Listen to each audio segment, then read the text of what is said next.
Hello সবাইকে। আশা করি সকলে অনেক ভালো আছেন। ই-কমার্সের আজকের এই পার্টে আমি দেখাবো কিভাবে আপনি আপনার সিঙ্গেল প্রোডাক্ট পেজ থেকে আপনার যেকোনো ট্যাবের স্পেসিফিক অপশন রিমুভ করতে পারেন। অর্থাৎ এখানে দেওয়া আছে প্রথমে ডেসক্রিপশন, এডিশনাল ইনফরমেশন এবং রিভিউ। তো আমার কাজ করার ক্ষেত্রে আমার ক্লায়েন্ট যে শর্তটি আমাকে দিয়েছে, আমাকে এখান থেকে এডিশনাল ইনফরমেশন এবং রিভিউ অপশনটুকু রিমুভ করে দিতে হবে। তো এই কাজটি কিভাবে করতে হয়? আমরা চাইলে ডিসপ্লে নান করে এটিকে করতে পারি। তো সেক্ষেত্রে হয়তো আমার এটাকে একবার ডিসপ্লে নান করতে হবে, আবার এই অপশনটিকে ডিসপ্লে নান করতে হবে। তো এছাড়াও আমরা খুব সহজ একটি পদ্ধতি ব্যবহার করে এই কাজটি করতে পারি। এবং এটি করার জন্য আমাকে প্রথমে একটি ই-কমার্সের একটি নিজস্ব ডকুমেন্টেশন আছে, যেখানে আমার এই কাজটি কিভাবে করতে পারি সেটি নিয়ে একটি সম্পূর্ণ গাইডলাইন আছে। যেমন আমরা যদি কোনো ট্যাবকে রিমুভ করতে চাই, তো সেই ক্ষেত্রে আমরা এখান থেকে এই ফাংশনটি ব্যবহার করতে পারি। Add filter ecommerce product tabs, WooCommerce remove product tab, তারপর এখানে আমরা এই ফাংশনটি দিতে পারি। তো এই ক্ষেত্রে প্রথম যে অপশনটি আছে আনসেট ডেসক্রিপশন, আমরা যদি এই কোডটুকু ব্যবহার করি তাহলে অটোমেটিক্যালি আমাদের সিঙ্গেল প্রোডাক্ট পেজ থেকে ডেসক্রিপশন অপশনটি হারিয়ে যাবে। যদি আমরা রিভিউ অপশনটিতে কাজ করি তো সেক্ষেত্রে আমাদের অটোমেটিক্যালি এই রিভিউ অপশনটি হারিয়ে যাবে বা রিমুভ হয়ে যাবে। যদি আমরা এডিশনাল ইনফরমেশনের এই ফাংশনটিকে অ্যাড করি তো সেক্ষেত্রে আমাদের এখানে এডিশনাল ইনফরমেশন অপশনটি রিমুভ হয়ে যাবে। তো আমরা চাইলে সবগুলোকে রিমুভ করতে পারি বা ক্লায়েন্ট রিকোয়ারমেন্ট অনুযায়ী স্পেসিফিক কোনো ট্যাবকে চাইলে আমরা রিমুভ করতে পারি। আমরা চাইলে এই ট্যাবগুলোকে রিনেম করতে পারি এই ফাংশনটা ব্যবহার করে। যদি আমরা কোনো ফাইলকে কোনো অপশনকে রিনেম করতে চাই, অর্থাৎ ডেসক্রিপশন, এই ডেসক্রিপশন লেখাটিকে যদি আমরা পরিবর্তন করতে চাই সেক্ষেত্রে আমরা এই ফাংশনটিকে ব্যবহার করে পরিবর্তন করতে পারবো। তো এই ক্ষেত্রে আমরা এখানে আছে ডেসক্রিপশন এবং টাইটেল, তো আমরা এইখানে এই কোডটির মাধ্যমে আমরা এটিকে রিনেম করতে পারি। এখানে মোর ডিটেল, মোর ইনফরমেশন, আমরা চাইলে এখানে যা লিখবো অটোমেটিক্যালি এই নামে এগুলা রিমুভ হয়ে যাবে। আমরা চাইলে এগুলোকে রিঅর্ডারিং করতে পারি, অর্থাৎ আমাদের প্রথমে আছে ডেসক্রিপশন, তারপর এডিশনাল ইনফরমেশন, তারপর রিভিউ। আমরা চাইলে সবার আগে রিভিউকে শো করাতে পারি এবং ডেসক্রিপশনকে মাঝখানে শো করাতে পারি। আমরা আমাদের নিজেদের ইচ্ছে মতো এগুলোকে অর্ডারিং করতে পারি, অথবা সামনে পিছনে আমরা এগুলোকে এগিয়ে দিতে পারি। তারপর আছে কাস্টমাইজ ট্যাব। এই ট্যাবের মাধ্যমে আমরা আমাদের এই ট্যাবগুলোকে কাস্টমাইজ করতে পারবো, অর্থাৎ আমরা এখানে এই ট্যাবের যে ডেটাগুলো আছে এগুলোকে আমরা স্ট্যাটিক ডেটাও এখানে যুক্ত করে দিতে পারবো। এবং তারপর আছে অ্যাড এ কাস্টম ট্যাব। আমাদের যদি কখনো কোনো কাস্টম ট্যাবের প্রয়োজন হয়, অনেক সময় আমাদের এখানে শিপিং মেথড বা অন্যান্য ইনফরমেশন যুক্ত করতে হয়, বা আমাদের যদি নতুন কোনো কাস্টম ট্যাবের প্রয়োজন হয় তো সেক্ষেত্রে আমরা এই ফাংশনটিকে ব্যবহার করব। তো চলুন এক এক করে ফাংশনগুলো কিভাবে ব্যবহার করে আমরা এটি দেখি। তো আমার ক্লায়েন্টের রিকোয়ারমেন্ট অনুযায়ী আমাকে রিভিউ এবং এডিশনাল ইনফরমেশন এই দুটি অপশনকে রিমুভ করতে হবে। তো রিমুভ করার জন্য আমরা ব্যবহার করব এই ফাংশনটি। এই ফাংশনটি ব্যবহার আমরা করতে পারি দুইভাবে। এক হচ্ছে আমাদের সাইটে যে ফাংশন.পিএসপি ফোল্ডারটি আছে সি প্যানেল থেকে, আমরা সেই সি প্যানেলের মধ্যে আমরা যদি এই কোডটিকে অটোমেটিক বসিয়ে দিই তো সেক্ষেত্রে আমরা দেখব এইখানে কাজ করছে এবং এটিকে রিমুভ হয়ে যাচ্ছে। তো আমার কাছে যেহেতু ক্লায়েন্টের সি প্যানেল অ্যাক্সেস নেই, তো আমরা একটি প্লাগইনের সাহায্যে এই কাজটি করব। এই কাজটি করার জন্য আমি যাব প্লাগইন থেকে অ্যাড নিউতে, এবং কোড স্নিপেট নামে একটি প্লাগইন রয়েছে, সেই প্লাগইনটিকে আমরা এখানে ইনস্টল করব। এই কোড স্নিপেট প্লাগইনের আরো একটি বড় সুবিধা হচ্ছে, যখন আমরা কোনো ফাংশন.পিএসপিতে কোনো ভুল করি বা কোনো কোড বসানোর সময় কোনো মিস্টেক হয় তো সেক্ষেত্রে আমাদের সাইটে ক্রিটিক্যাল এরর দেখা দেয়। কিন্তু এই কোড স্নিপেট প্লাগইনের ক্ষেত্রে আমরা যদি কোনো ভুল কোড ইনক্লুড করি তো সেই ক্ষেত্রে এই ভুল কোডটি অটোমেটিক রিমুভ হয়ে যাবে, যার ফলে আমাদের সাইটটি ক্রিটিক্যাল এরর থেকে বেঁচে যাবে। আমরা প্লাগইনটিকে ইনস্টল করার পর আমরা দেখব কোড স্নিপেট নামে এখানে একটি অপশন যুক্ত হয়েছে। তো এখান থেকে কোড স্নিপেট থেকে আমরা অ্যাড নিউতে যাব।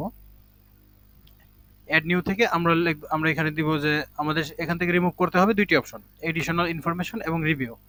তো আমরা চাইলে আমরা এখানে আমাদের ইচ্ছে মতো একটা লেখা দিতে পারি, রিমুভ টেক্সট,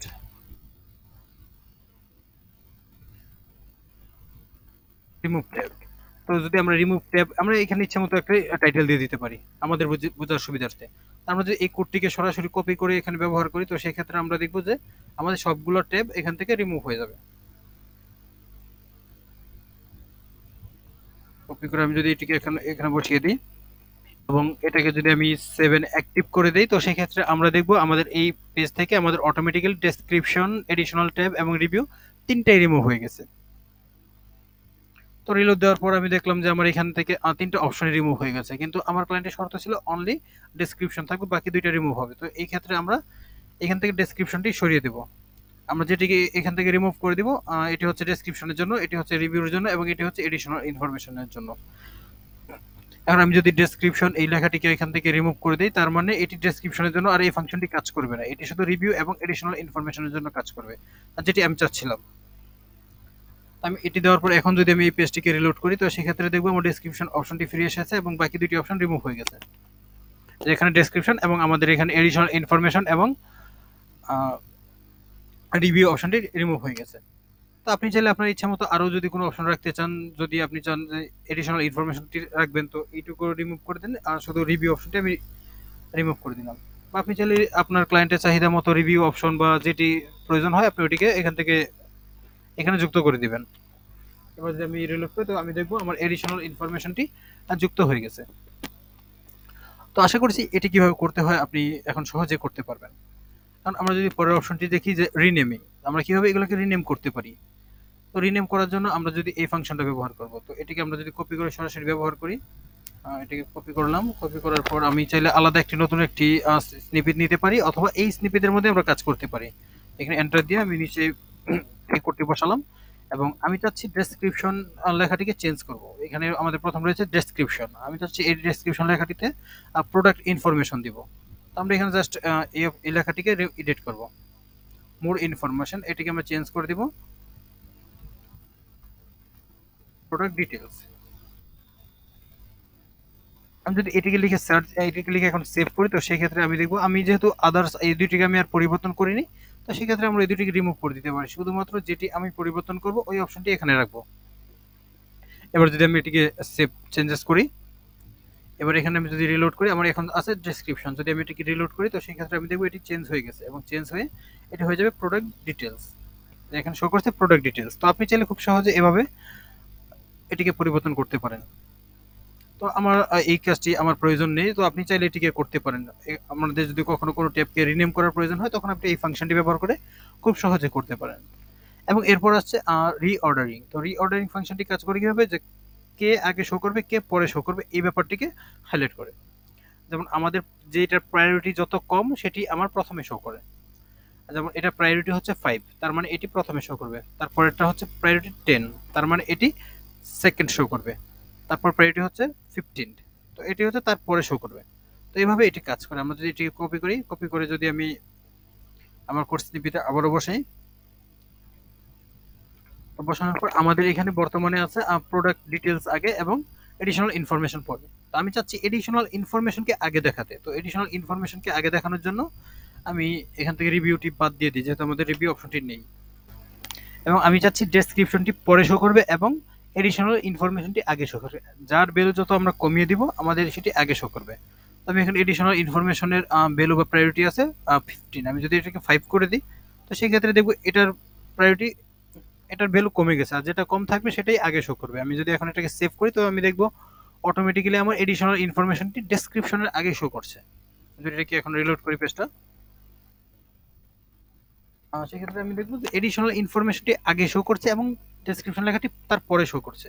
তো আপনি চাইলে এভাবে আপনি অর্ডারিং করতে পারেন, অর্থাৎ আপনার যেটা আগে বা পরে প্রয়োজন হয় আপনি সেটাকে যুক্ত করতে পারেন। তো আশা করি এটাই কিভাবে কাজ করে এটি আপনি এখন করতে পারবেন। আপনার যদি কোনো ট্যাব কাস্টমাইজ করা লাগে, তো আপনি এই ফাংশনটি ইউজ করবেন, এবং যদি আপনার একটি নতুন কাস্টম ট্যাব যুক্ত করা লাগে, তো সেই ক্ষেত্রে আপনি এই ফাংশনটি ইউজ করে করতে পারেন। আশা করি আপনি এখন এই কাজটি সহজে করতে পারবেন এবং আশা করি ভিডিওটি আপনার জন্য অনেক হেল্পফুল হবে।